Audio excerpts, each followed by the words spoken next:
ரொம்ப நாள் கழித்து எல்லாரையும் சந்திக்கிறதுல மகிழ்ச்சி. ரொம்ப சந்தோஷமாக இருக்கு. இறைவனுக்கு நன்றி. வீரபாபு அண்ணனை பற்றி சொல்லணும்னா நிறைய சொல்லணும். நல்ல மனுஷன். அதான் திடீர்னு ஒரு நாள் சுப்பிரமணிய சிவா எனக்கு ஃபோன் பண்ணார். அண்ணா இந்த மாதிரி வீரபாபு சார் வந்து ஒரு படம் பண்ண போகிறாரு. அண்ணா படம் மட்டும் பண்ண வேணான்னு சொல்லுங்கண்ணே, அவருக்கு நிறைய வேலை இருக்குது. இந்த பக்கம் வந்தார்னா அந்த பக்கம் கான்சன்ட்ரேட் பண்ண முடியாது. படம் பண்ண வேணான்னு சொல்லுங்கள், முடிஞ்சால் கொடுங்க, நான் பேசுகிறேன் அப்படின்னா. இல்லைண்ணே பண்ணி முடிச்சிட்டாரு அப்படின்னா. இப்போ ஒரே ஒரு நாள் நீங்கள் வந்து பண்ணால் நல்லாயிருக்கும் அப்படின்றத கேட்குறாரு அப்படின்னு. சரி பண்ணி முடிச்சிட்டாருன்னா ஒன்றும் பண்ண முடியாது, வாங்க போகலாம். என்னென்னா இந்த மாதிரி சின்ன படங்கள் எடுத்து ரிலீஸ் பண்ணுறதுக்கு ரொம்ப கஷ்டப்பட வேண்டியதாக இருக்குது. எத்தனை படங்கள் அந்த கஷ்டத்துக்குள்ளே இவர் வந்து விழுந்துடக்கூடாது அப்படின்னு தான் போராடணும். ஆனால் எடுத்து முடிச்சிட்டார். படம் பார்த்தோம், அற்புதமாக பண்ணியிருக்காரு. என்கிட்ட அந்த ஷூட் டைமில் இந்த படத்தோட கதையை சொன்னார். எனக்கு ரொம்ப ரொம்ப நெகிழ்ந்துட்டேன். அதாவது தாயும் தகப்பனும் வேலைக்கு போகிறாங்க, ஒரு குழந்தைய வீட்டில் விட்டுட்டு போகிறாங்க. அந்த குழந்தைய பார்த்துக்கிறதுக்கு ஒரு அம்மா. இவங்க எத்தனை மணிக்கு வருவாங்க அப்படின்றது அந்த அம்மாவுக்கு தெரியும். அந்த நேரத்து வரைக்கும் அந்த குழந்தைய பிச்சை எடுக்கிறதுக்கு அனுப்புது. ஒரு நாள் அந்த குழந்தையின் தகப்பனே காரில் போயிட்டு இருக்கும்போது ரோட்டில் ஒரு சிக்னலில் பார்க்குறான். என்னடா நம்ம குழந்தை மாதிரி இருக்கேன்னு சொல்லி பார்க்குறான். அவனுக்கான அதிர்ச்சி.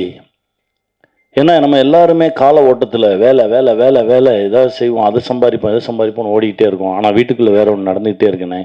இப்படி இந்த பிச்சை எடுக்கக்கூடிய குழந்தைகள் நம்ம நண்பர்களோட குழந்தைகளாகவும் இருக்கலாம், நம்ம குழந்தைகளாகவும் இருக்கலாம் அப்படின்னாரு.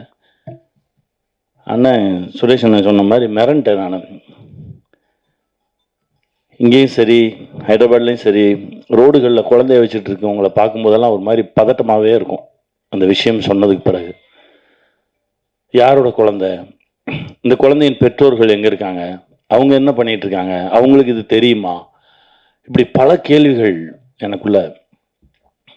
ஒரு நல்ல விஷயத்தை இந்த சமூகத்துக்கு சொல்லணும்னு ஆசைப்பட்டு அவரே நடித்து அவரே இயக்கி அந்த முதல் படம் எடுக்க வரும்போது பல திருகல் வேலைகள்லாம் நடக்கும்ல. இதெல்லாம் தாண்டி மனுஷன் போராடி அவர் காசை கொஞ்சம் போட்டு, அவர் சம்பாதிச்ச காசை போட்டு, அப்புறம் வட்டிக்கு வாங்கி அதையும் போட்டு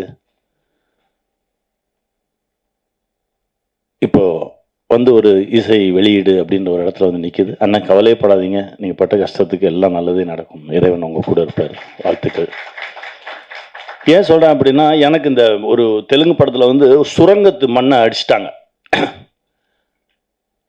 சுரங்கத்து மண்ணை அடிச்சிட்டு அப்புறம் ஏன்னா ஷர்ட் இல்லாமல் நிற்கணும். அடித்ததுக்கப்புறம் எனக்கு என்னென்னா அந்த மண்ணுக்கான ரியாக்ஷன் வந்து எந்த மருத்துவராலையுமே அதை கண்டுபிடிக்க முடியல. அந்த மண் என் மேலே அடித்ததுலேருந்து எனக்கு வந்து பயங்கர ஸ்கின் அலர்ஜி. எந்த மருத்துவராலையும் நானும் எத்தனையோ மருத்துவர்களை சந்திக்கிறேன். அதுக்கப்புறம் என் நண்பன் மூர்த்தி சொன்னான், வா நம்மால் இருக்கார்ல, வா போவோம் அப்படின்னு சொல்லி கூப்பிட்டு போனான். அங்கே போய் நின்னா ஒன்றுமே இல்லைண்ணே, இதுதானே, இது ஒன்றுமே இல்லைண்ணே, ஏதாவது சொல்லுவாங்க பயமுறுத்துவாங்க, அது ஒன்றுமே கிடையாதுண்ணே, நீங்கள் போங்க, இதை செய்வோம் அதை செய்வோம் அதை செய்வோம் சரியாயிடும் அப்படின்னாரு. சரியாயிடுச்சு. அவ்வளோ பெரிய வித்தக்காரர். இந்த கோவிட் டைமில் அவர் செஞ்ச சேவைக்கு வந்து அண்ணன் சொன்ன மாதிரி கடவுளே இறங்கி வந்து செஞ்ச மாதிரி தான் இருந்தது. அவ்வளோ செஞ்சுருக்காரு இந்த சமூகத்திற்கு. இந்த சமூகத்துக்கு இன்னும் நிறைய நல்ல விஷயங்கள் செய்யணும்னு நினைக்கிறாரு. அவர் செஞ்சதுக்கு இந்த சமூகம் அவருக்கு திருப்பி கொடுக்கணும். அதுதான் ரொம்ப நியாயமும் கூட. கண்டிப்பாக நல்லதே நடக்கும். நான் இறைவன்ட்ட வேண்டிக்கிறேன். நன்றி, வணக்கம்.